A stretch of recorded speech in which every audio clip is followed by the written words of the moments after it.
if you don't try something or take the opportunity when you have the green light, how do you ever know what's the possibility? And so even though we all might have a wooden leg or a challenge or a disability, and sometimes you think, oh, I can never do that. Well, let's try it.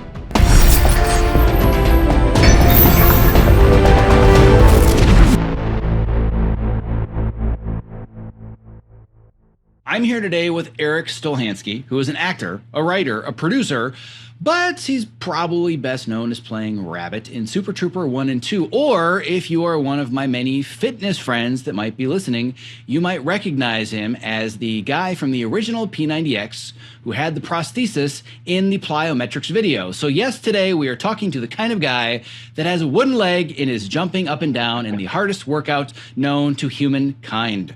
Erik, it is such a pleasure to finally get you on the microphone today. Thank you for being here. Hi, Zach. Very excited about this. P90X was a ass-kicking contest. One-legged man in an ass-kicking contest? Yeah. Something like that. I was the one-legged man in an ass-kicking contest. And you kicked ass.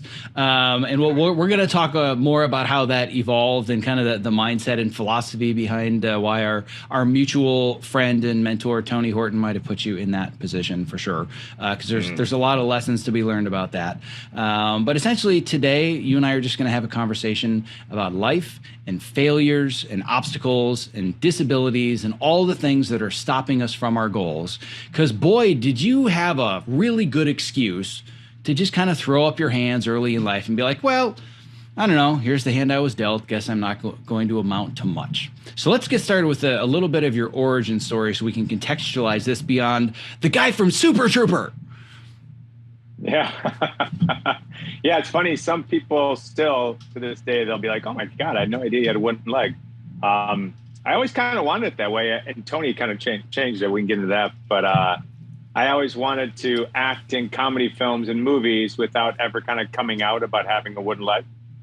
And then eventually Tony changed that. But the reason I have a wooden leg is that I was born without a fibula in my leg. And so for those of you who are not biology majors, below the knee, we have two bones. The front is the tibia, the shin bone, and the back is the fibula, and that's the growing bone. And as some weird genetic fluke, I was born without a fibula, which is semi-common. I mean, it's not like a unicorn unusual, but it's not.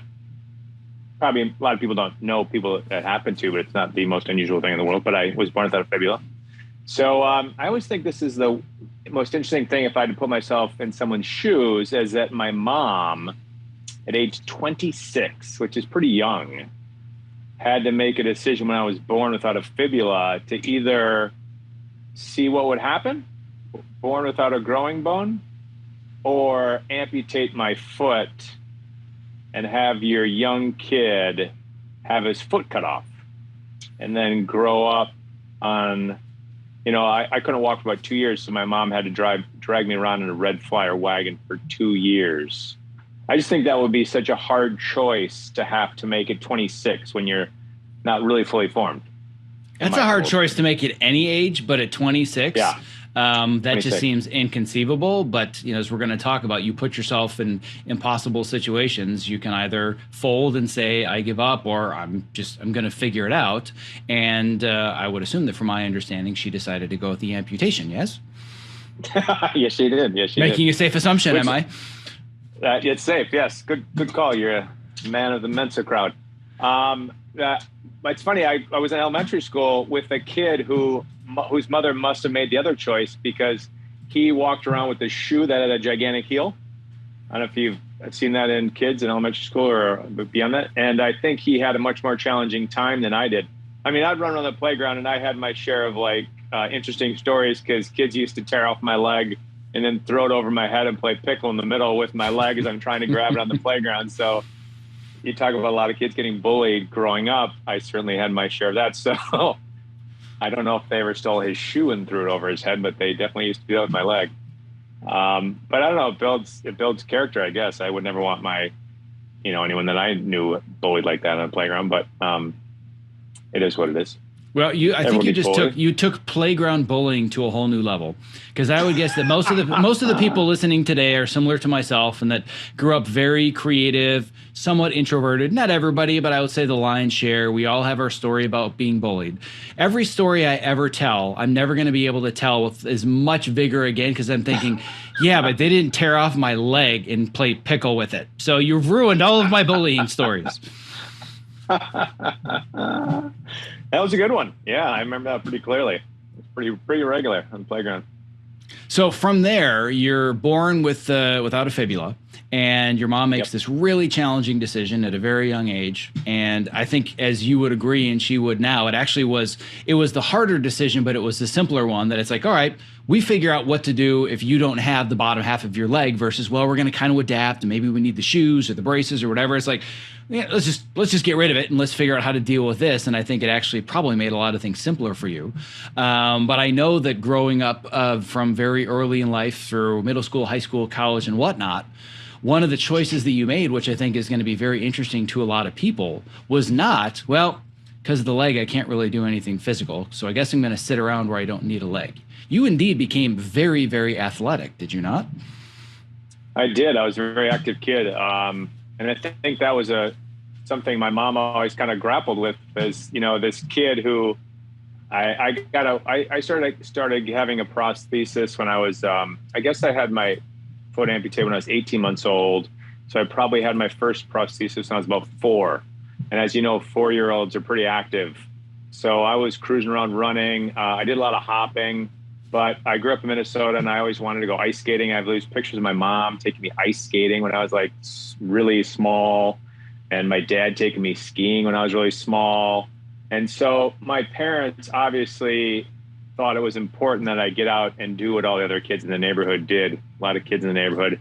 So instead of like having me just stay in and play break the ice or sorry or connect 4 all day long, you know, they definitely got me out trying. I'm sure they were trying to get me to burn off some energy, because they probably wanted me to go to sleep. But I don't know, I guess I really took to it, and I had a lot of kids in the neighborhood, and I just wanted to be like everybody else. So even though it was hard, and you know, I often tell a story if I travel around and give my speech, is that I love playing baseball, and eventually my mom signed me up for Little League. I was a little bit later, I was like 9 years old when I first started playing Little League, but I really took to it and loved baseball.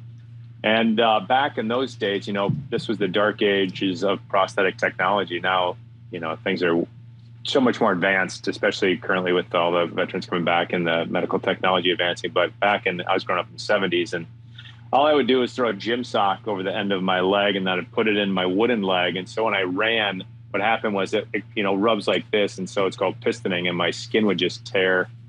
I mean, technology back in the 70s was pretty basic.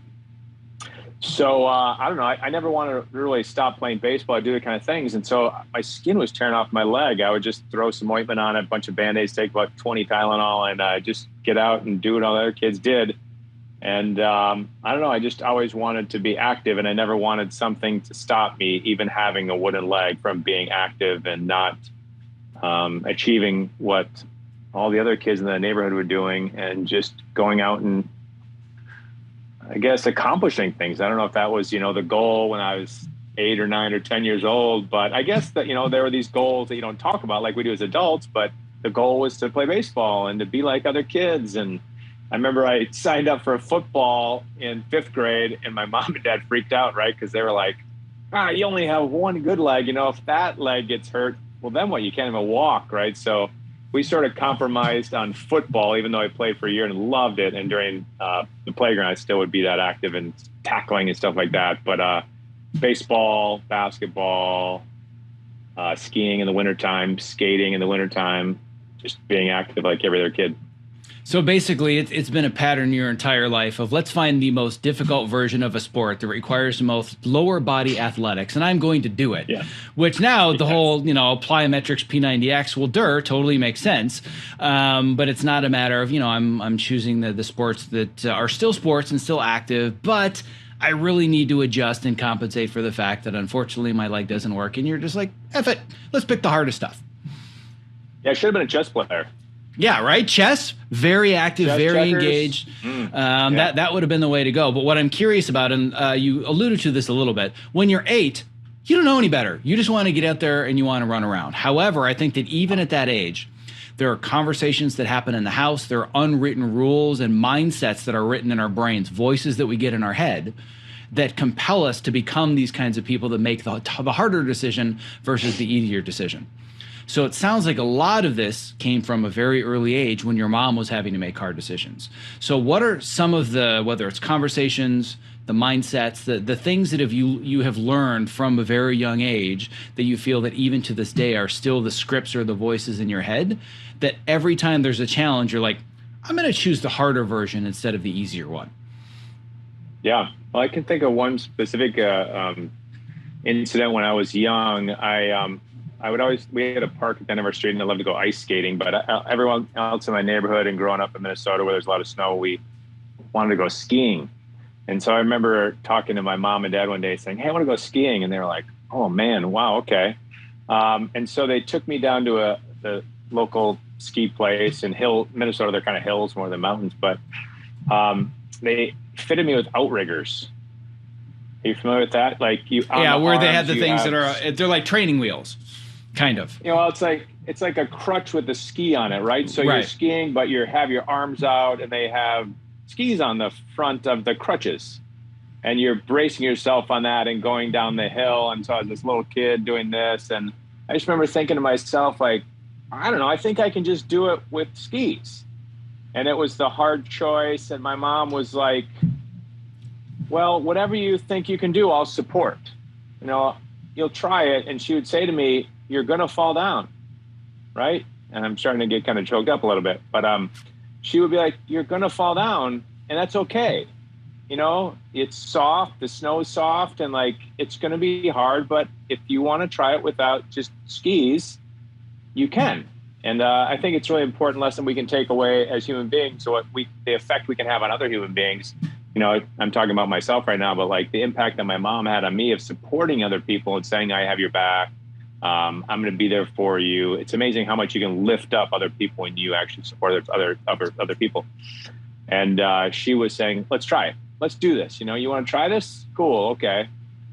First time I'm, yard sale, skis are all over the place, hat, gloves, whatever. Try it again. Fall down. But eventually, I made it from the top of the hill to the bottom of the hill with a wooden leg. And I thought it was the most exhilarating, coolest thing in the world, that I didn't have to wear outriggers, which there's nothing wrong with. People do. I know I love helping people do disability ski clinics. But I just want to try it, and if I couldn't do it, I would have gone about outriggers. But like I made it down one time after falling much times and getting back up. And that was this sort of like simple habit that I learned early that you're talking about was, hey, let's try it, right? It's a challenge. It's going to be hard. Let's see if we can do it. You never know if you can do it. And so we gave it a go. It was exhilarating to me. And then cut to 10 years later, I'm skiing double diamonds in Colorado with a fake leg. So sometimes when you feel like you have those challenges or things, like, yeah, it's hard. I don't know. Can I do it? I don't know. I mean, direct a movie? Can I edit a movie? I have no epic experience. Like, let's try it, your first cut might not be what is perfect, but you keep doing it, directing or acting or sound or whatever, anything in the industry. And you got to fall down a bunch, but eventually you get from the top of the mountain to the bottom of the mountain, or hill in my case, and it's pretty exhilarating. You and I are definitely on the same page with all of that. I love the story, and there's one additional thing that I want to just emphasize a little bit more, which is that if I were to make a tattoo out of that entire story, what I think is the most important thing to have in front of me all day, every day, and part of my identity on my skin, you're going to fall, but that's okay. Yeah. That's what it's all about. That's it. Everybody always asks me, because I've talked to hundreds of people deconstructing success and mindsets. And they're like, well, if I don't want to listen to 300 hours, how do you distill it down? Fail as fast as possible and fail faster than everybody else. And that's how you're going to become successful. That's it. If you can just fail faster than everyone else is failing, you're going to be successful. But you have to be okay with it. You have to accept it. It took me a long time to figure that out. I consider myself a recovering perfectionist, where, I'm the straight A kid and, the valedictorian of high school and top grades. And then the real world hit me and I really wasn't prepared for failure. I can't blame my parents because they did all of the things right that they needed to, but it wasn't until the first time I really had to manage failure that I realized I have no tools to manage this because I've always been successful at everything I've done. And it wasn't until I learned how to fail that I really started to succeed. So the fact that your mom very early encouraged something and said, you're going to fail, be ready, but you know what? It's okay if it happens. That to me kind of encapsulates everything that we're going to talk about with you today for this entire conversation. That's awesome, Zach. I also wanted to ask you a question. I kind of touch upon this in my talk, but I want to ask you if you felt the same way. As like, I sometimes find that some speakers are disingenuous when they say you can do anything that you put your mind to. I agree. Right? Like when you say like, you know, just fail and it's all good, right? Like I tried water skiing. Grew up in Minnesota, landed 10,000 lakes. And do you have any video of that? Because I bet that was entertaining. Well, if you like those Wipeout, like America's Funniest Videos. I mean, I spent so much time on my face that even as a kid, I said to myself, I don't think this is for me. Like I just couldn't quite do it, even though I could ski down a mountain on snow. I just fell, tried. I couldn't get the balance thing. It was just something I couldn't always do. And sometimes I say you can't be 6'5" and be a horse jockey. But the story that I like to take away from that is like, I tried it, you know, I gave it a go. My dad, my uncle, everyone would kind of try to do the best they could to support me, to get me up and all these kind of things. But I just couldn't get it going. You know, my friend's daughter the other day said, when I grow up, I want to be a giraffe.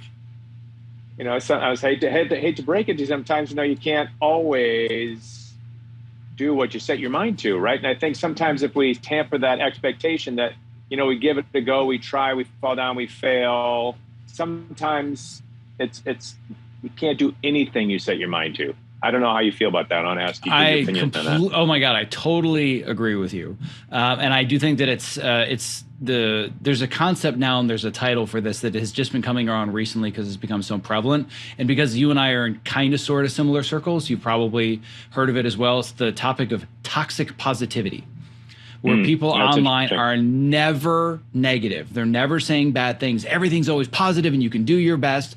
And that can be just as toxic as negativity. You have to be realistic about the things that you can and can't do. The difference is, I think people's barometers of what's realistic and doable are vastly undershooting what they're really capable of. So I really believe the vast majority of people undersell their capabilities, but there is a limit or there is a ceiling. And I'll give you an example of how I teach this. I haven't really talked about this on the podcast at all, but you asked such a good question. I love it. So I'm sure that you've heard of the concept of SMART goals. SMART, right? Make them specific and measurable and actionable, right? Very corporate speaky. If you want to set yourself some quarterly goals, set SMART goals, right? So it's not that SMART goals don't work. I think that SMART goals are incredibly, excruciatingly boring because you're trying to just set this framework that everybody else is using to set very, very similar goals in a different context. So I've actually turned that on its head, and I have my students set stupid goals.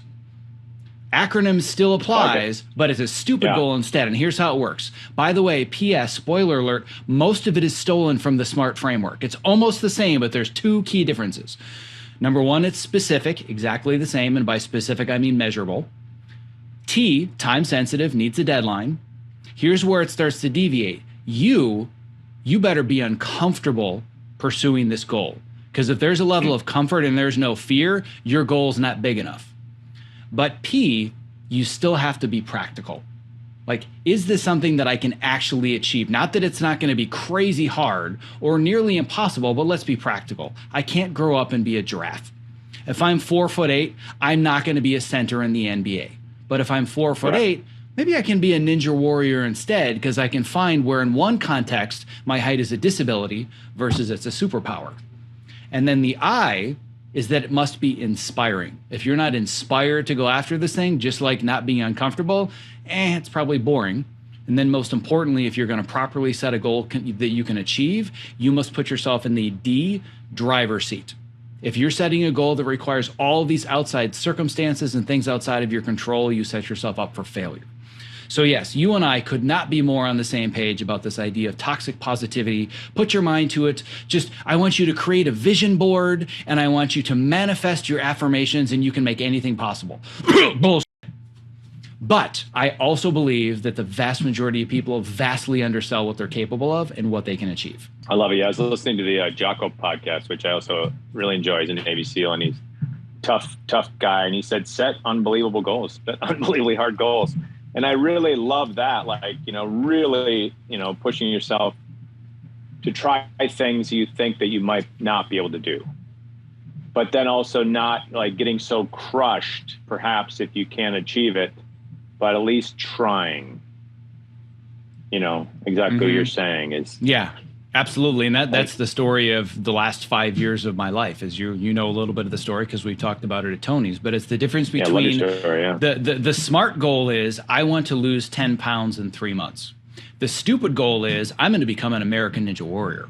I love it. Yeah. Also losing 10 pounds in the process, but the framing of it totally changes such that instead of I just need to reach this short-term goal and cut some calories and, skip a cheat meal or two versus my entire lifestyle is going to transform and change who I am as a person. Had I not set that goal, you and I wouldn't be talking. I wouldn't know Tony. I wouldn't know all the people in his circle. But by setting that one stupid goal, my entire life has changed and I'm surrounded by different people. Yeah, I love it. I mean, it's a ridiculously hard goal. And it's amazing what as human beings we really can do when we set our minds to it. Like you said, set those sort of smaller goals, the long-term goals, but like really setting that bar high and not being so crushed, well, you did it, which is a great example. And, Jock was an Navy SEAL and doing like these incredibly hard things. I don't know. I just find it inspiring. I like being around those kind of people that have that energy that like think I'm going to go to outer space, right? Like you can do it. Right. If you set your mind, it's crazy. I mean, it's really hard and insane. You probably have to get up at 3 o'clock in the morning, but I don't know. It's fun to surround yourself with those kind of people that really push you to do interesting things. Yeah. I mean, it just brings up this quote that has been used ad nauseum in our world over and over again, which is that you are the sum total of the 5 people you surround yourself with. Oh, I believe that, Oh, you never heard that. That's funny. It's a very, but they've actually done scientific studies on it, and they have found that they did it in the context of weight loss specifically. But if you're surrounded with a bunch of people that are all working hard to lose weight or get in shape or whatever, by default, you just adopt those habits and you just start losing weight, as opposed to you have all the same goals, all the same habits, you're eating the same foods, et cetera, but you're surrounded by people that either aren't interested or are actively trying to sabotage you. Oh, you're never going to do that. You can't stick with it. They don't reach the same goal. So it's all about who you surround yourself with, which I'm the same way. Like the energy of somebody that's very practical and down to earth and, I shouldn't do that. That's too hard. That's not for me. It's just boring. I want to be surrounded by people that are like, you know what, screw it. I've got a wooden leg and I'm going to play in Division I baseball in college. Why not? I tried. I know. And you failed, but you tried. Yeah, I failed. That's what I love. That's the part that I love the most. So I think that we've done enough of the teasing of the mindset stuff. And those that are listening, many of them are like, when are we going to talk about super troopers? Let's talk about super troopers. So how do we apply all of the things about failure and challenges and setting big goals to the journey that was creating super troopers? Yeah, talk about achieving goals. I was talking about, I actually have a friend who won the lottery, which is insane. Like he one day went into a gas station and bought a lottery ticket and won. I mean, the odds are greater than getting hit by an asteroid, I think, is what the statistics are. But I feel the same about Super Troopers, right? Like we made Super Troopers as an independent film.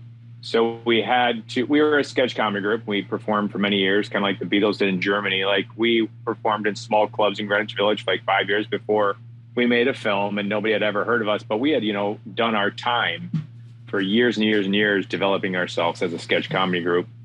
So we put in a lot of practice, a lot of hard work, but, we had to go make the movie independently, make it so it was strong enough to get into the Sundance Film Festival. And then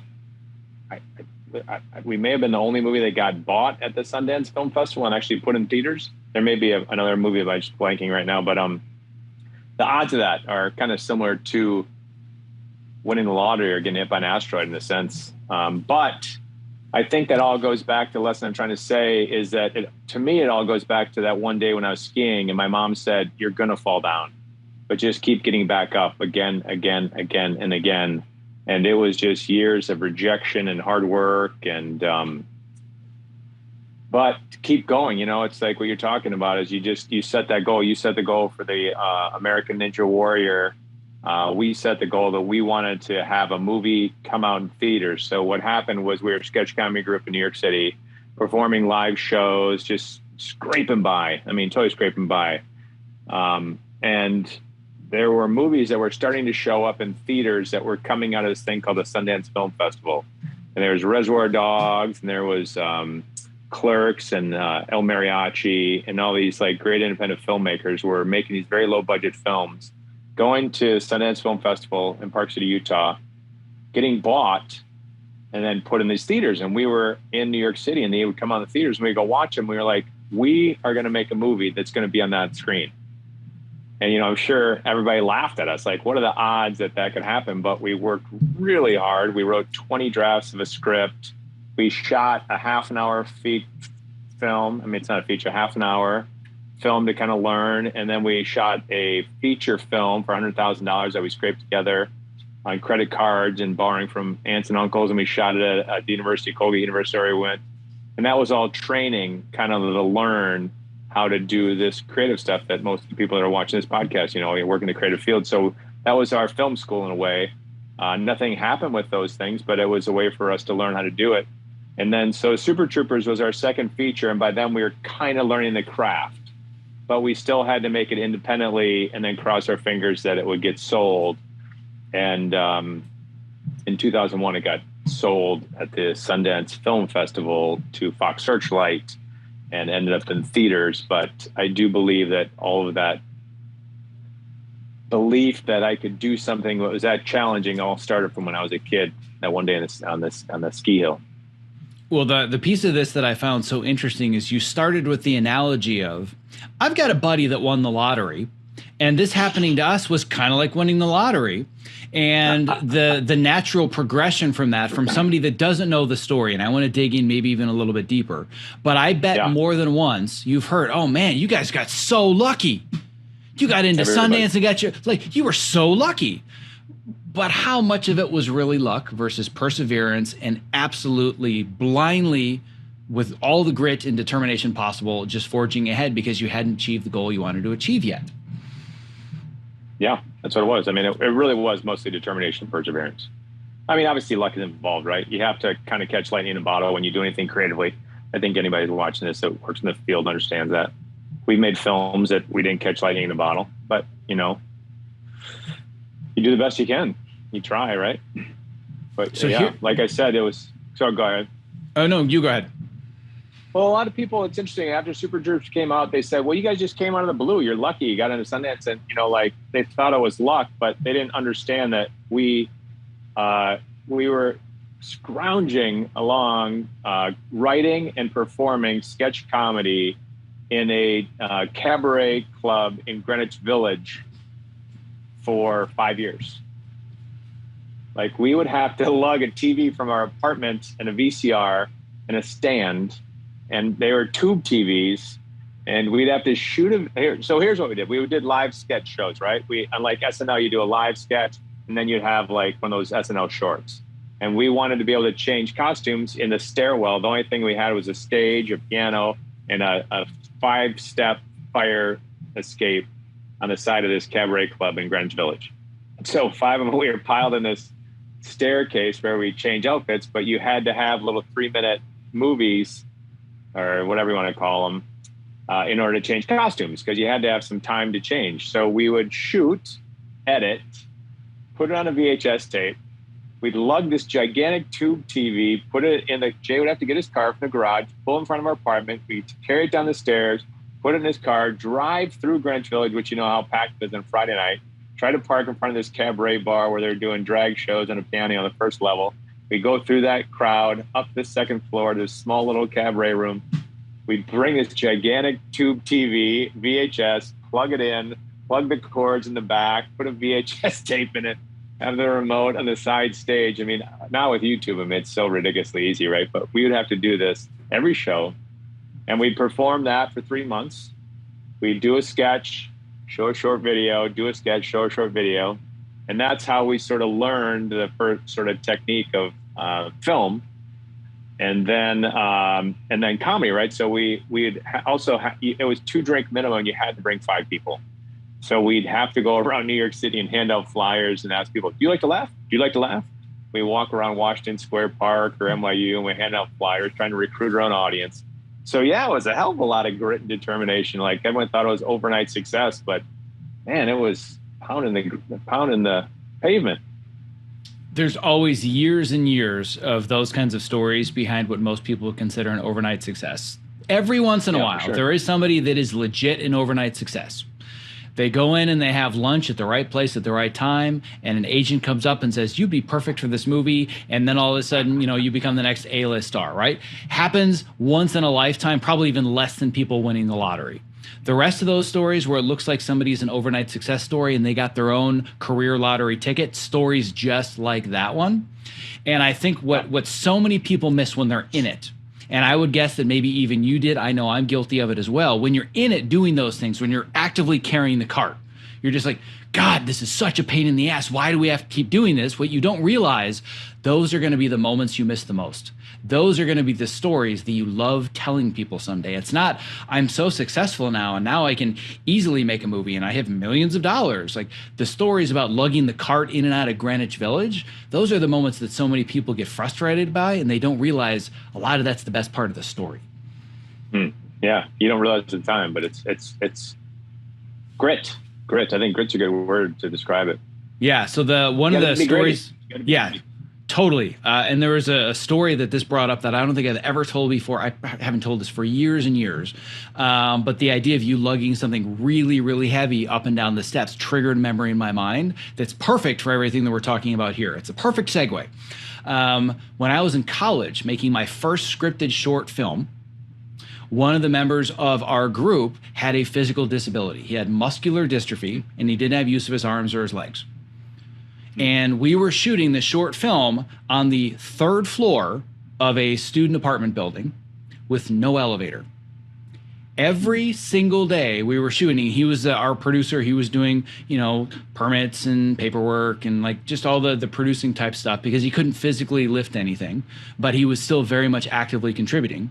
And I will never forget the memory of all of us at the beginning of every shoot day. We had to physically carry the wheelchair up 3 flights of steps, and then we would have to carry him back down at the end of the day.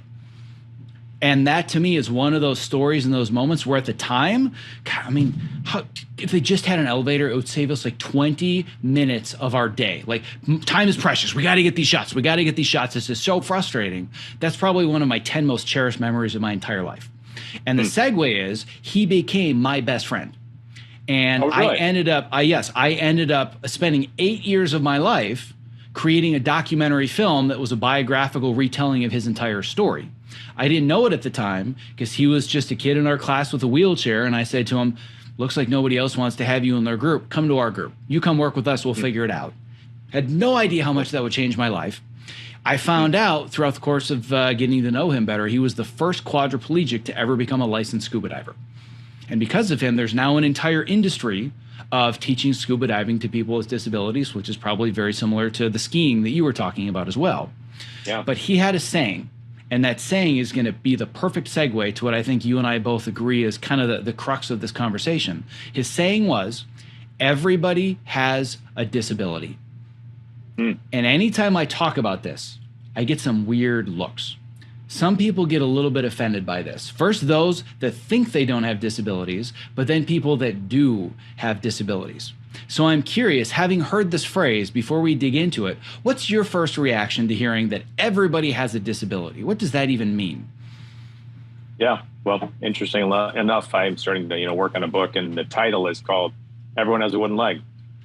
So same thing, different words. It's just to me, it's the idea that you might not have a prosthetic body part, but we all have some sort of thing that gets in our way, or some challenge that we have, right? It could be physically, emotional, physical in certain cases, but we all have something that mentally something we find as a handicap, right? It could be I'm not great at sports, I'm not great at art, there's something that we find that we're not good at, and we place obstacles in our own way, right? So mentally, we sort of have to try to overcome something that we find hard, right? So for me, like, I got to overcome running, but somebody else might have depression, or somebody else might have cerebral palsy. Somebody might feel tired all the time. Somebody might struggle with weight loss. I mean, and we all, after every time I give my talk, everybody, not everyone, that's kind of an exaggeration, but a lot of people will come up to me and tell me what their wooden leg is. When I kind of have that saying, they struggle with, my husband has cancer and it's been really hard because I'm working full-time job and I have to go to doctor's appointments, or, you know, something that is their sort of challenge. So I think everybody has a challenge. I mean, life's so freaking hard, right? Like Buddha said, life is struggle, right? So even that definition of Buddha saying life is struggle is that we all have something that we struggle with. Life's hard. Yeah. All existence is essentially suffering. If you want to get really Buddhist, everything that we do is essentially suffering. So it's not about alleviating the suffering. It's about better managing it, having strategies to manage it, because that's essentially what we're doing. And to go even one layer deeper, because I've really analyzed the word disability to better understand people's reactions to it. And what I find is most common is that when people hear the word disabled, the immediate first image that goes into their mind, person in wheelchair. Yeah. Right? That's pretty much it. I mean, we've even got the signs, the blue signs that are there for the good parking, right? Disabled, you get the good parking, you have a physical disability. And what I try to help people better understand, because this is one of the parts of my program, is that disabilities and challenges I find are slightly different. And from somebody coming from your perspective, I want to workshop this because I'm really interested in your perspective. I think that when it comes to a challenge and a disability, the difference is that with a challenge, you can find different ways to circumvent it and achieve it and overcome it. However, with a disability, the first step, you just have to accept it, right? I don't think that you having a wooden leg is a challenge as much as a disability, because you can't say, well, I could find a way to grow a leg and have one. Whatever it takes, if I put my mind to it, I'm growing a leg, right? You've accepted, I don't have a leg. Thanks to modern technology, it's almost kind of a non-thing for you at this point. It was different in the 70s, and there were challenges caused by your disability. But there is no changing the fact that biologically, you don't have part of a leg, right? So in that sense... I'm only laughing. Sorry. No, go ahead. I'm only laughing because one time I had sort of an astrologer-type person tell me that if I thought about it hard enough, I could grow my leg back. See, because if you put your mind to it, you can accomplish anything. But to a certain extent, yes, but to a certain extent, no. So I always say that when it comes to a disability, and again, it doesn't have to be physical, mental, it could be geographical, it could be ethnic, like, you know, in certain contexts, the fact that your skin is a certain color becomes very much a disability, right? But it's something that, first of all, can't be changed. It can't be fixed. It just is what it is, and you accept it, but it's only a disability in a certain context. So an example would be that in the context of being able to run a marathon, you not having a leg is a disability. It doesn't mean you can't do it, but it's certainly going to make it a lot more challenging. However, in other contexts, let's say, for example, in the context of being a public speaker, is having one leg a disability for you? No.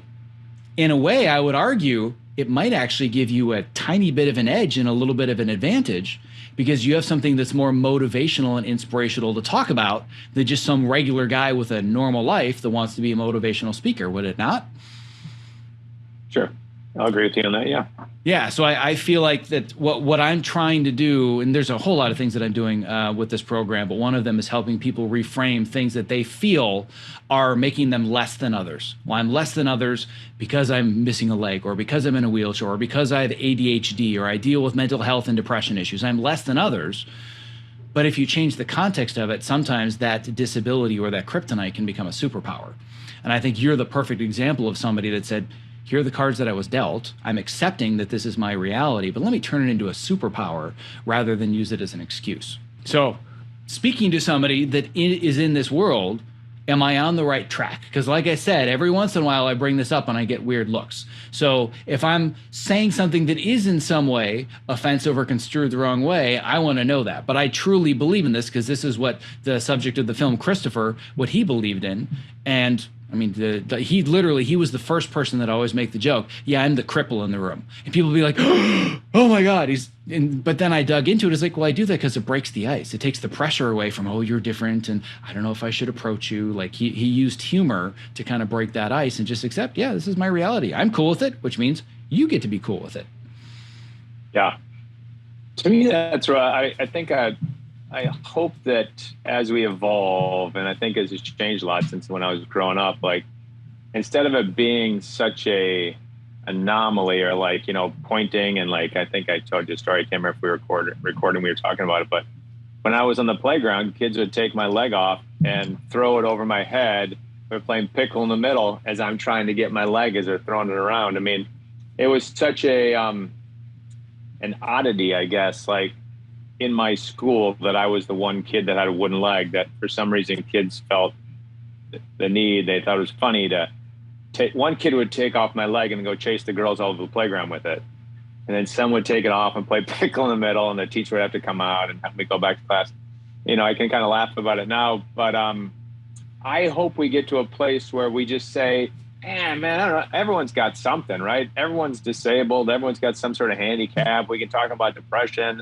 We can talk about, I don't know, whatever it is, just like, why can't we all just admit that we have shortcomings or disabilities or challenges and like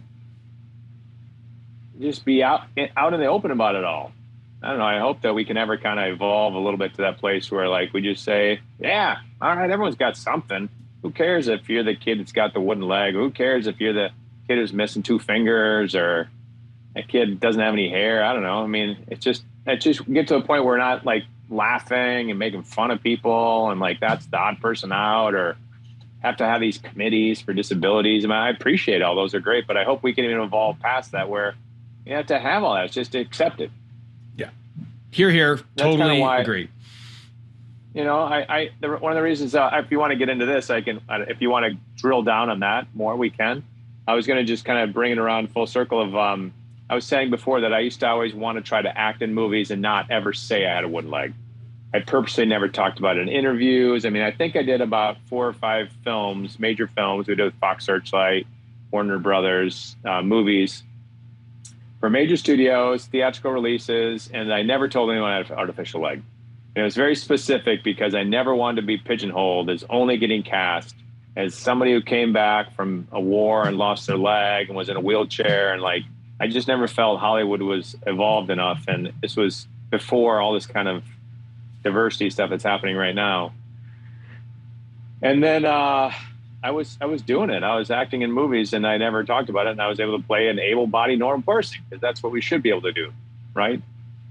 But then I wanted to get in shape for a movie. And I was at a gym and there's a flyer and it said, come be part of the hardest thing you'll ever do in your life, mentally, emotionally, physically. We're putting together this test group for this thing called P90X. And I would go to gym, but I wouldn't work out probably as hard as I could because I didn't have anybody pushing me as hard as somebody. So this group said, it's going to be hard. It's going to be 6 days a week, 90 minutes. You got to commit. You can't miss a day. You got to follow a food plan, all this kind of stuff. And I was thinking to myself, well, free trainer. I'll work harder. I'll get in shape for this movie. So I go and I'd be in this test group for P90X.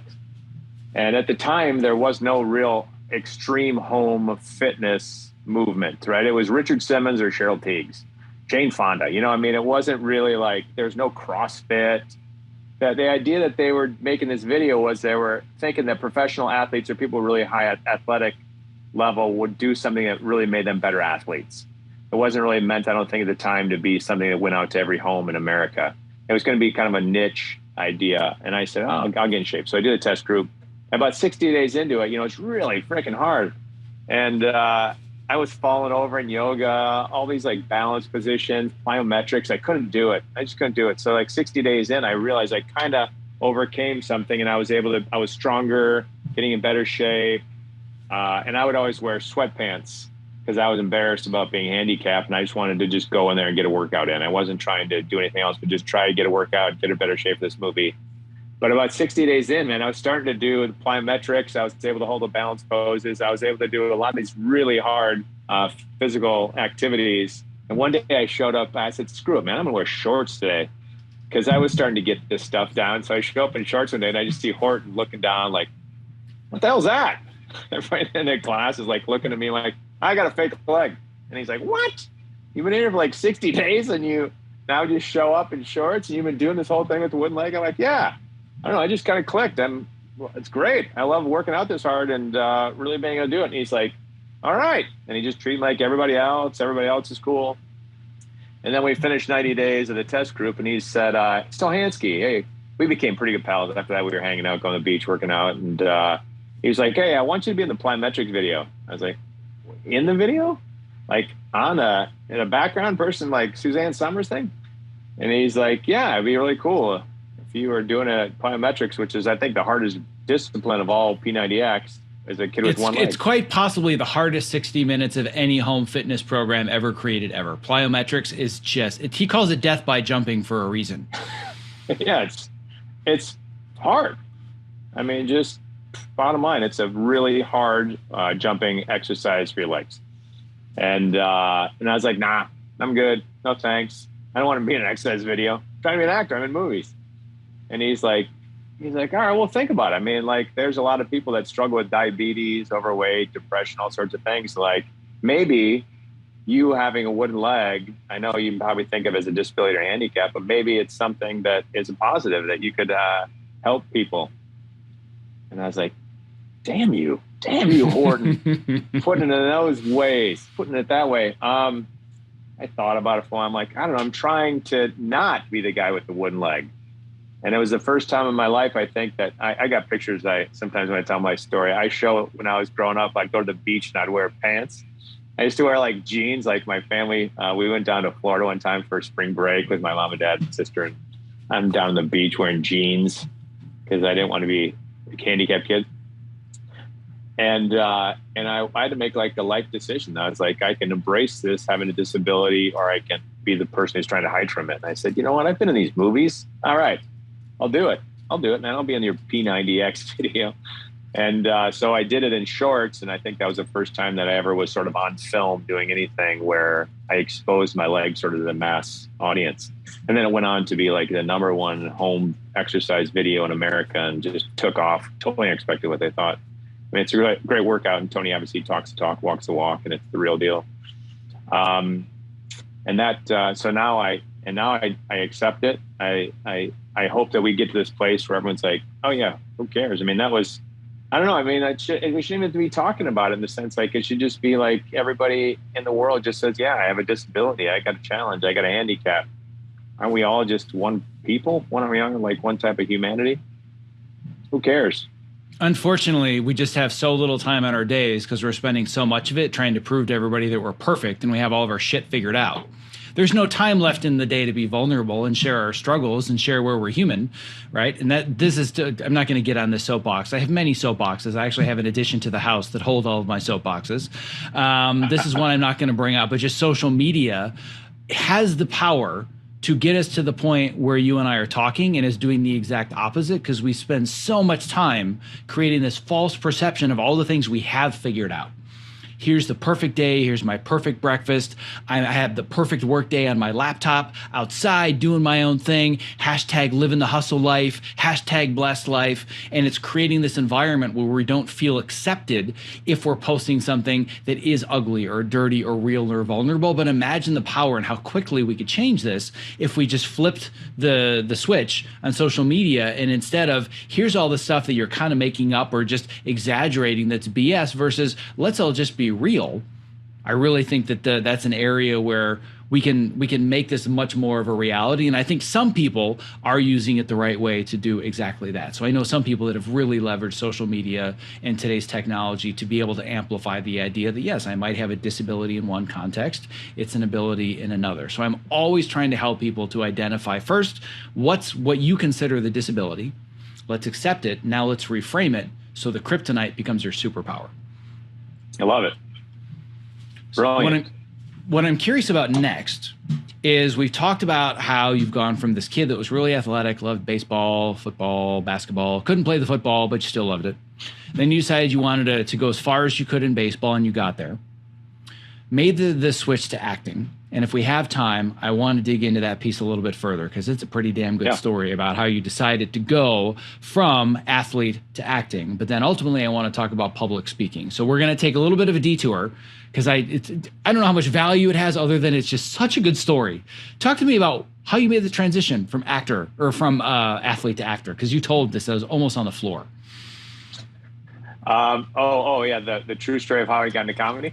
The leg story. Not that they're not all leg stories, but this is one of the best stories I've ever heard. I was at Colgate University, and it's Division I sports.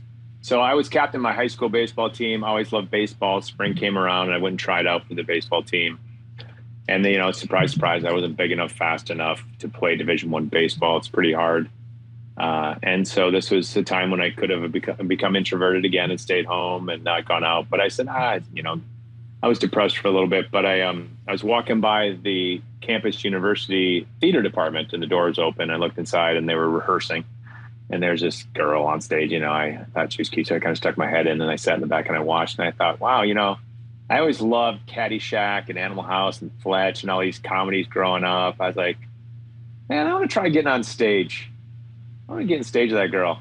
So, I don't know. I started auditioning for theater productions, but man, the truth is I never got cast in one show for like 2 years, and I kept trying and trying. And I said, if I really want to make this work, I probably should sign up for an acting class.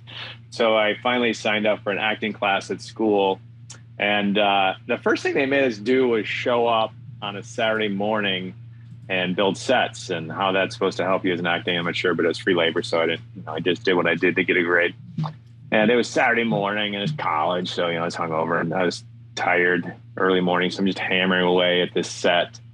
And I look over, and there's this tall, skinny Indian guy, East Indian, and he's also hammering away. He's tired too. And next thing you know, we start talking.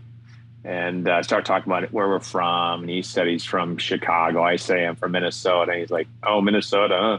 Isn't that where the Vikings play? I was like, what? This guy's coming hard this morning. So I was like, oh, the Vikings. Okay, yeah. Okay, the Bears. Oh, the Bears, yeah.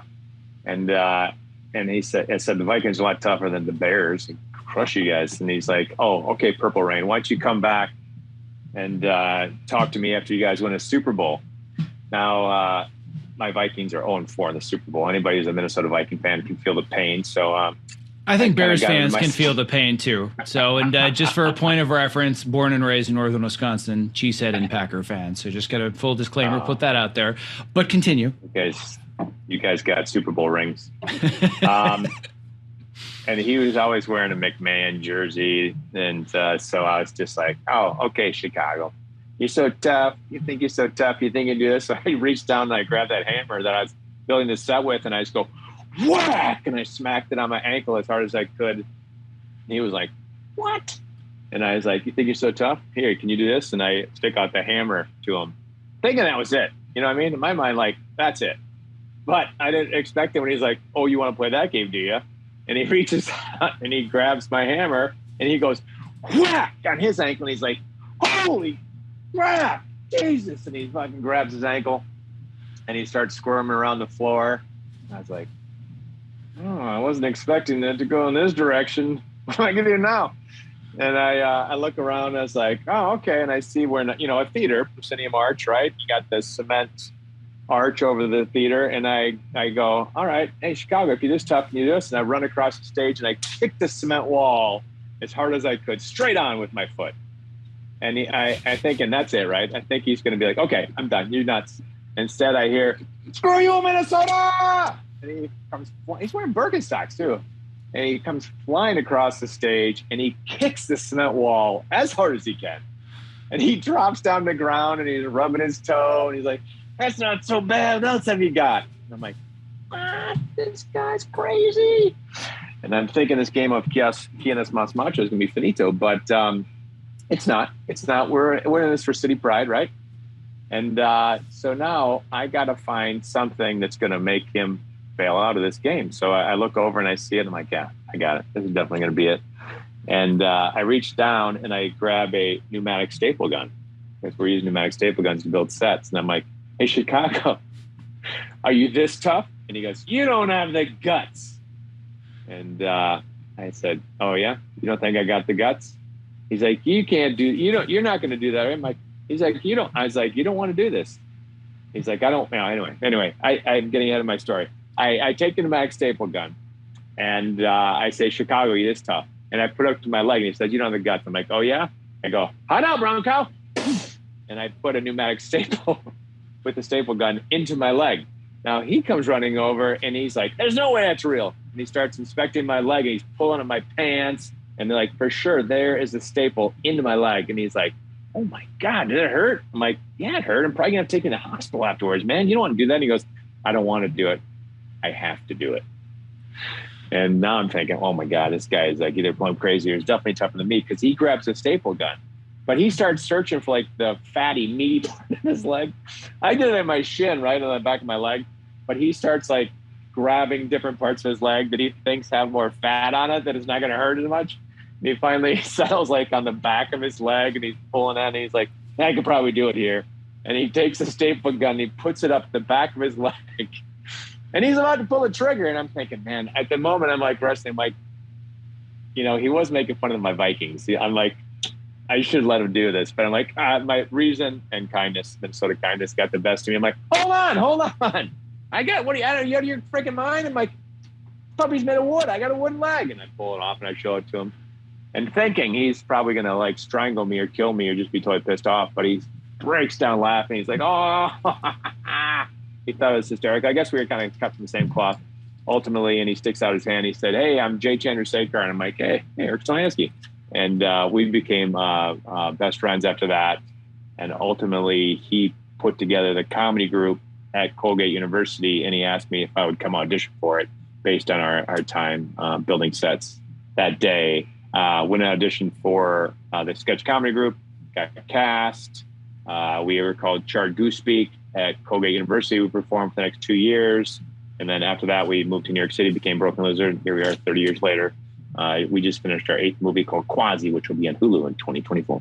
Nice. Definitely gonna have to make sure we check that out. But the story is amazing in any context, but seeing it via Zoom doesn't do it justice. Because to watch you perform it live, seeing the whole body and like the animation and everything else, like I remember my face hurting after you telling that story the first time that I had ever heard it. Like it literally it's fun hurt. to act it out. Yeah, it's just fun to act it out. It's amazing. But what I love about it, the takeaway is that it wasn't just this macho thing. You found somebody that was cut from a similar cloth, and a lot of it has to do with the exact direct path that got you to where you ended up being a filmmaker and producer and director and actor and everything else. And would you not have gotten there if that story hadn't happened? Of course not. But it did become a part of that path. Yeah, it's kind of funny. I don't even know, like, the kind of weird serendipitous moments, fortuitous things that kind of bring us where we are. Sometimes it's just that interesting person you meet somewhere at a intersection or a workout class or on a Zoom or, you know what I mean? You never know, sort of. I was reading the director, I always mispronounce his name, but he directed the latest Thor movie. Mm-hmm. And Taika Waititi? Taika Waititi, which such a big fan. And he was, he collaborates like with Jermaine Clement and then a couple other people I was reading about in the paper today that he kind of meets somebody and he finds them interesting, he collaborates with them, and then they make a project, which I thought was kind of cool. Like you just never know who you're going to run into, or something happens one day when you kind of just hit it off with somebody, and the next thing you know, you're collaborating, making a project together. And that's where I think we can get back to this concept of finding lightning in a bottle, because there's one side of the coin where it says lightning in the bottle is all luck. There's another side of the coin that says, to a certain extent, not to a full extent, but to a certain extent, I think you can create that luck. So I want to dive right into something that you do in your speaking engagements that you call the red light, green light game. Because I feel that you can get yourself closer to creating lightning in a bottle if you opened your mind to other possibilities, as opposed to, this is the path, this must be the path, I shall not deviate from the path, and nothing's going to stop me.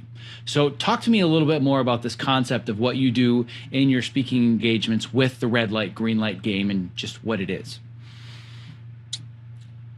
Well, I just think it's keeping an open mind to being open-minded to when something opportunity arises, right? And what I like to say is always jump the fence. And the idea of that is you've heard the expression, the grass is always greener on the other side. And that people will often say that, I think is a comfort level or something, like saying, oh, don't jump over there. The grass is green on the other side. And I think that's supposed to mean that you're not supposed to jump that fence and go try it for yourself, right? But then how do you know if you don't take that opportunity to go try something? And like we talked about, like you might get over there and be really unhappy. It's dusty and dirty, or the astroturf's too hot. But you can always jump back over the fence on the other side. But if you don't try something or take the opportunity when you have the green light, how do you ever know what's the possibility? And so even though we all might have a wooden leg or a challenge or a disability, and sometimes you think, oh, I can never do that. Well, let's try it. Tried water skiing, it didn't work. Tried snow skiing, and it was awesome. And had I not tried either of those, I never would have got to experience either of them and to decide which one works, which doesn't. So now let's dive into the nuances of this game, because even though you use it in a slightly different context, I think it can actually change somebody's perspective on when they have a goal and it has to work out this way. I think we've both made it very clear that when you set the destination, you want to make it really, really difficult. Shouldn't be something that's impractical and can't be done, but let's not sell ourselves short. But I think the challenge that so many people fall into then is not only is this the goal, this must be the path that gets me there. And then as soon as something gets in their way, well, that means I can't get to the goal. Whereas with the red light, green light game, that's a very example in a slightly, more comedic and fun context of training your brain to say, well, can't go this direction anymore. I can still go forwards, but I'm going to have to deviate. So if somebody were to ask you, how do I play? What is the red light, green light game, and what are the rules? I see what you're talking about. I was thinking of a different talk that you had heard me at. Red light, green light is a game that I play with a communication company called Game On. And at Game On, we work on communication skills with large groups, with corporations, military, all sorts of different universities and stuff. And the idea with red light, green light is redefining how you give and hear and know. So you're telling a story, and if somebody you tell a sentence, and if somebody says red light, you have to change how you tell the story. And the thing about the lesson, that the takeaway from red light, green light is all day long we are given no's and we hear no's, and either it can shut you down or it can take you in a new direction. And creatively, if I'm in a writing meeting and I throw out an idea and someone's like, no, that's stupid, I get shut down. And then I might sit down in my chair and not want to express ideas again. I might not want to express ideas, like a further idea. But instead, you could say oh, okay, I see where you're going with that, but let's try something else. You have something else that we might go with? And it's still saying no, but it's reframing it in a way that's trying to pull something more out of me, right? So then I continue to throw in another idea on. They're like, what else have you got? Say something, another idea, what else have you got? Right? You're still hearing no, but it's encouraging you to keep going. And often if somebody encourages you to keep trying something new again and again and again, often that fourth or fifth time that you try, you might get the most creative, interesting idea, right? So you could give someone a hard no, that's dumb, and it shuts them down. You may never get to that fifth idea where you get something really interesting and creative out of it. So that's the red light, green light game that we play with Game On Communications, where it's often very fun and encouraging. And when you're giving a no, it's usually with a smile on your face. Instead of saying, no, that's dumb, it's like, no, what else have you got? Hey, what else have you got? And you're still giving no, but we can encourage someone in a positive way. So as a person who's delivering a pitch meeting, marketing meeting, sales meeting, whatever it is, we can be encouraged to keep trying a new idea, until finally you get to one. It's like, yeah, that's a great one. Now that's a fun idea. Let's run with that one. And so that's the person who's giving it. You're encouraging that person to, that the red light you're giving, there's a no, is a positive no. And also as someone who's playing it, when you're hearing a no, you're not hearing a no so negative that it shuts you down, but you kind of try to reframe how you hear a no to try hearing in the sense of someone saying, what else have you got, instead of no, that's dumb. Because no, that's dumb makes you retreat and sit down and become introverted and shut down, where if you hear it as like, oh, they're really just saying, hey, what else have you got? And like, okay, I can come up with something different, right? So it's how we hear and give a no.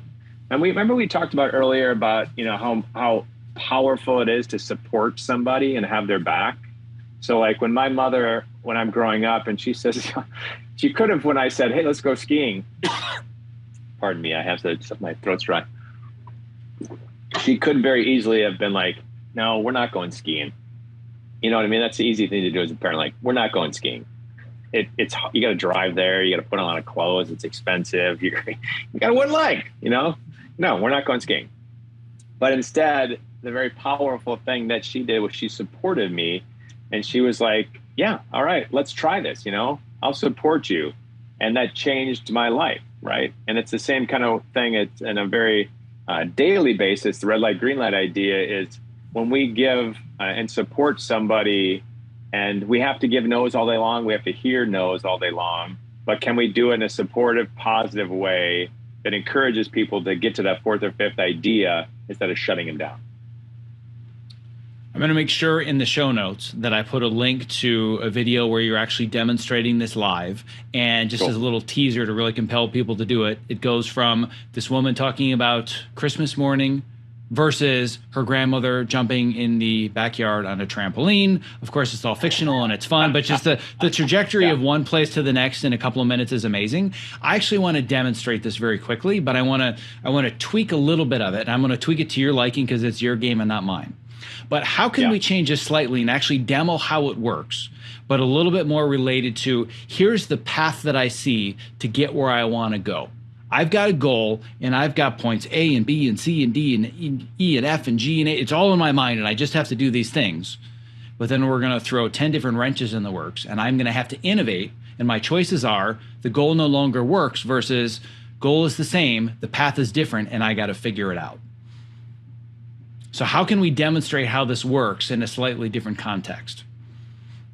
Do you want to play red light, green light? I want to play red light, green light right now. And I want people to hear this because this is one of those things that in 5 minutes, you can completely rewire the way that somebody sees obstacles. It's a really cool game. Yeah. I really love working with, I consult with this company Game On, and we gamify the idea of teaching communication lessons, right? So you get to physically get up on your feet, you get to play a game and then talk about the lessons and the takeaways. And so it's really fun to physically see how it works. And like you said, it's not, you can pre-think about how the story's going to go, but when you throw out a red light, you have to take it in a new direction. And oftentimes like you said, it goes from Christmas morning to somewhere completely unexpected. There's always a lot of laughs, a lot of joy and fun with it. Even though you're giving a no, which is going to happen in life, right? You said there's going to be a lot of wrenches thrown in your direction. You can still, perhaps like we talked about, I couldn't play baseball, I couldn't go water skiing. You can still move forward with your life and do interesting things, even though your life sometimes gives you a no or a red light, right? Yeah. That's sort of so let's do it. How do we play? If I wanted to do this with my students, or I want my students to do this with each other, demonstrate how this works. I'll demonstrate I'll demonstrate some concept. I will start, and you'll be the person who will be on stage, and you'll be telling me a simple thing about your day, and I will simply say yes or no. And if I say no, you'll have to take your story of your direction in a new direction. And so you won't go backwards. So let's say, for example, if I were to say, Zack, what did you have for breakfast? And you said, this morning I had eggs. And I said, no. You would not go backwards and say, no, I did not have eggs. You would simply move the story forward by saying, I had watermelon gum, right? You don't have to be crazy. You're not trying to go for the laugh. The only rules are I have your back, you have my back, and we're going to work in agreement. We're not going to try to punk each other, right? We're simply trying to have each other's back and make each other look like heroes. And we're not trying to go for the laugh or anything like that. I'm going to ask you simply about your day. And if I say yes, you just continue with your story. If you hear no, you just take in a different direction. And normally, if I'm doing this, I will be the person that goes up on stage to make the other person feel comfortable. So if you prefer, I know that you have experience in the creative field. So, and for the sake of time, I thought we would just try one. But normally I would go up on stage. I'll say, look, I'm the person who will look like a fool. I don't want you to be nervous. I don't want you to, I'm here to make you look good. And you can ask me about my day. You want to try it like that to start? Well, I was going to say that in the spirit of making hard choices as opposed to the easy ones, the easy choice is to have you warm it up and demo it. The hard choice is to throw me right on the hot seat immediately, especially for the sake of time. I have one quick question for you. What's the result that I'm working towards? Is it that I just want to be more comfortable with adversity? Is that I'm still trying to get to an end result? You said the goal is not to make people laugh. So what is a general goal that I'm working for that can show whether or not the exercise was successful or not successful? Yeah, I wouldn't even put so much pressure on anything about being successful or trying to have an end goal. Really, we're working on the idea of all day through life, all in life, we're going to get no's, but we can take that no and turn it into a positive direction. So, for example, you're driving down the highway and a car stops in the right lane. You don't just pull up behind it and stop, right? You go in the left lane, you go around, you keep going forward. So it's about moving forward, being innovative, working on creativity, working on adaptability, change, anything. So if you get a no, it's not stopping you. It's you moving forward in a different direction and seeing that oftentimes that 4th or 5th choice is something that is a fun, creative choice. All right, then let's do it. I love it. Very clearly understand this. Let's do it, and then I'm going to throw this onto my students as well, because this is going to be so much fun. Okay, Zach, tell me what's your favorite holiday? My favorite holiday, I can tell you what my favorite holiday is not, is definitely Halloween. But as far as my favorite holiday, that's actually a really tough one because I don't have an answer. I don't have a favorite holiday because you know what? I don't enjoy holidays as much as I enjoy what I do every day. And oftentimes holidays kind of take me away from just being in my zone and doing my thing. Yeah. So I don't have my least favorite holiday isn't Halloween. It's my birthday, which circumstantially happen to be within a day of each other. But I don't have a favorite holiday. That's a beautiful transition. I want to hear just about your day to day. And if I give you a no, I just want you to keep the story moving forward in a positive direction. So just tell me about your day today. Yeah. So woke up this morning, a few minutes afterwards, made myself some coffee. And, you know, to me, I feel that in the morning, what I want to be able to do is have the freshest focus possible. So I usually fast, and it's only the coffee. I stretch for 15 to 30 minutes, do some basic strengthening exercises, do some VR work just to kind of get the focus going. And then I dive right into my day and I get on coaching calls and I start working with my students. But unfortunately, this morning, my internet went out and I couldn't work with any of my students. So I had a whole mess of people on Slack saying, Zach, where are you? I paid you all this money to be in your coaching program. Where's the link for me to get refund requests? This is not what I was promised. So it was a total disaster of everybody being so appreciative of the fact that I've worked so hard and they understand technological issues.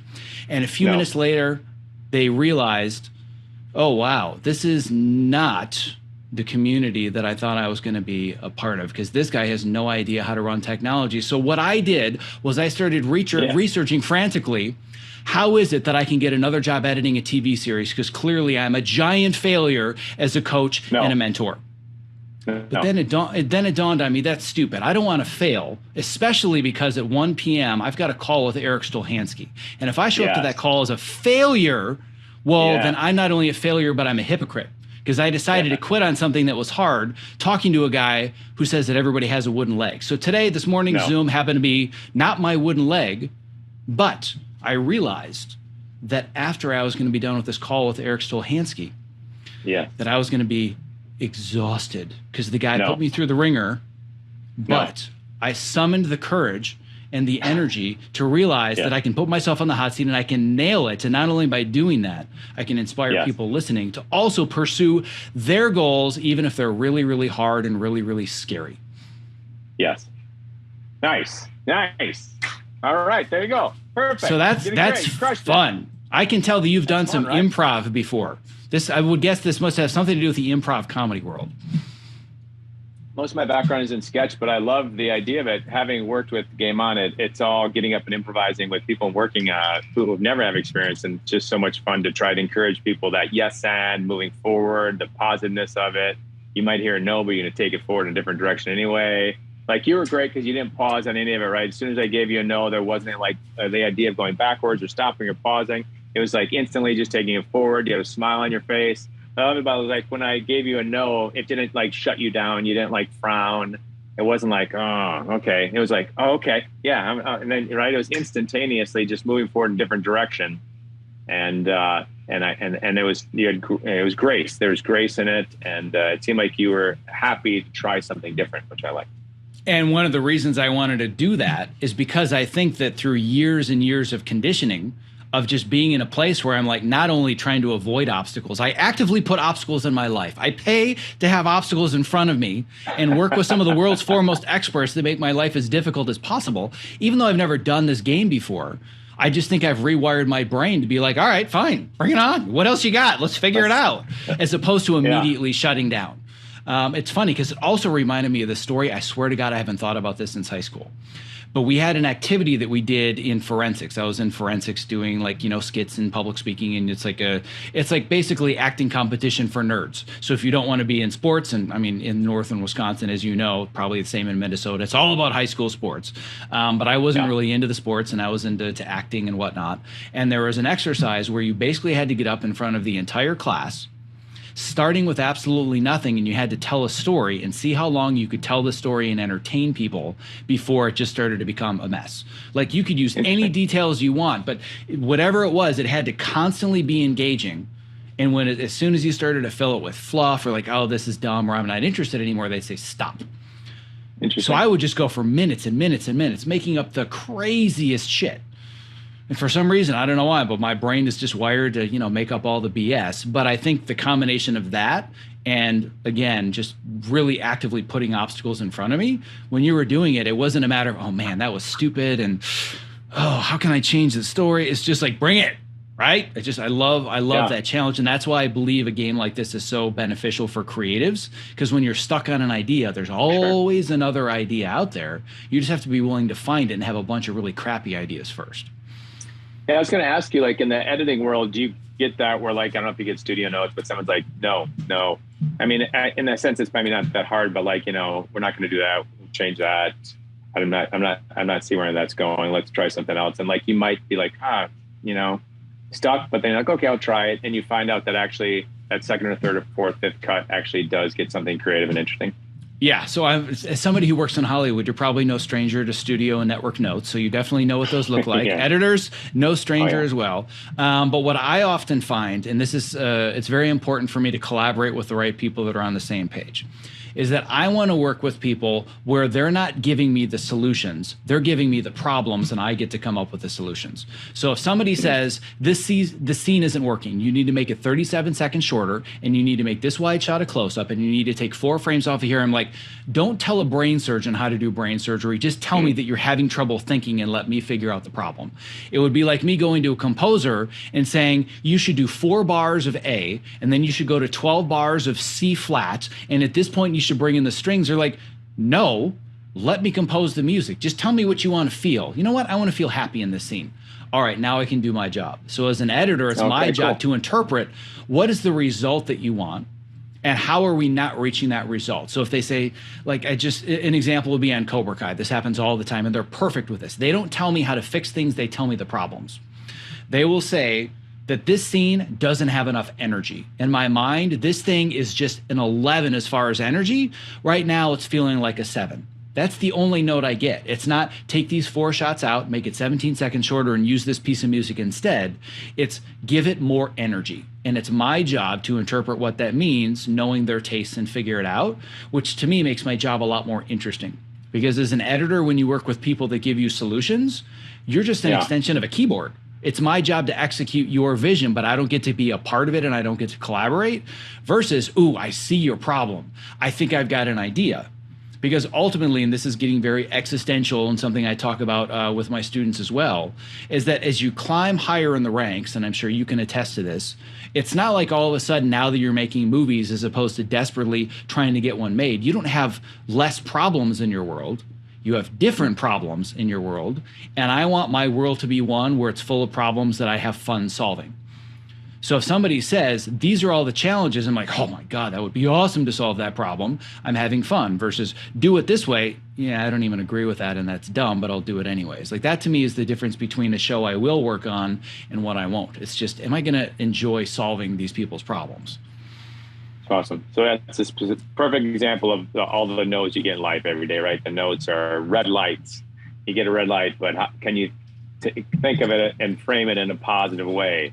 And we can apply that in life, right? Like when you get those red lights, can we think, okay, yeah, we'll move forward and come up with something fun. And that's what you're doing in the exercise and doing a great job with. Yeah, and the other thing that I have become very ninja-like at doing, to use that phrase, is that oftentimes, and this is always my goal, when somebody has a note or a thought or something isn't working, I feel that somebody that's really good at their job is going to deliver what that person expects. What I do is I deliver something that's far beyond their expectations. So if they say, this thing doesn't really have enough energy, we wanted it an 11, it's at an 8, I'm going to deliver them a 14. Nice. So my goal is I'm going to give them something that's so far closer to what they want that the note I always want is, whoa, dude, like rein it back a little. So anybody that'll watch a finale in Cobra Kai and they're like, my God, this is balls to the wall. It's because my goal is that all of my notes should be, this is too much. You need to scale back and slow down. But I never, ever get that note. But that's the goal, is to push it so far beyond the boundaries that the note is, all right, you need to back off. This is too crazy even for us. But I've yet to get that note. Yeah. I love it. That's what you're talking about, setting the goals high, right? At the beginning. Absolutely. Full circle. One of my favorite quotes, don't know if you've heard it or not, but it's actually a James Cameron quote, so it's apropos to our industry, which is that if you set a goal so ridiculously high and you fail, your failure is going to still be above everybody else's success. If that guy doesn't live that quote to a T, I don't know who does. Because that guy fails spectacularly, but his failures are so far above where anybody else would consider a success. So yeah, it's amazing. I was shooting a film with Bill Paxton, and Bill was telling me an early story that he was a painter, and Cameron was an art director.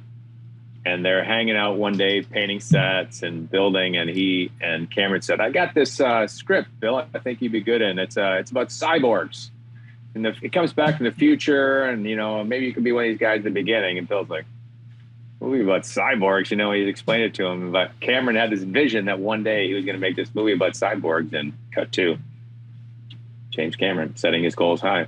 Yeah, no kidding, right? Well, I want to be very, very respectful of your time, and I realize that we're coming to the end, and actually to one of the new challenges and obstacles in your life, which is you talked to me that what is the challenge that's coming up in about 3 minutes that precludes us from recording any further? Yes, kids coming home from school. But not just kids coming home from school. There's a little bit deeper insight into these kids that are coming home from school. That if you don't want to share, that's fine. But I just think it's an interesting capper to everything we're talking about, where you're making the harder choice. Yeah, I foster children because I think it's wonderful to create a safe home for children that need food, good nourishment.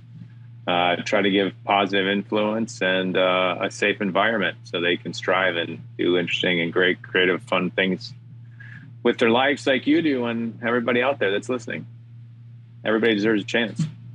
And those are the kind of people I want to surround myself with, people making choices like that. So even though it might be digital at the moment, it was a pleasure meeting you at the events that we met each other at, and hopefully that will happen again. Buddy. So I've got an in to Erik Stolhanske, but if anybody else listening today is inspired by you, they want to learn more about you beyond watching Super Troopers, about you specifically, what's the best way for them to connect and learn more? Yeah, well, I try to stay active on social media. Sometimes that's hard. I don't put a ton of focus on social media. I try to stay off screen as much as possible, but I do have Instagram, Facebook, Twitter, where I try to give updates. And then I have erikstolhanske.net that gives updates on if I have a speaking tour or something like that, or a new movie or something like that. But mostly social media probably keeps the most current up to date. So Instagram, I'm probably on the most. If anybody wants to kind of interact more, it's probably on Instagram, on social media, Erik Stolhanske. Got it. All right. It's hard to it. spell, so Google how to spell. Pretty easy to find. It's a bit of a challenge. Start with Super Troopers, and you'll find the spelling very quickly. But Erik, there you go. Really appreciative that you and I connected, and you're a part of my circle, and that you were willing to take the time today to share your insights and your story with everybody here. Hey, I'm proud to be in your circle. Thanks, Zack. I really appreciate your friendship, and great talking today.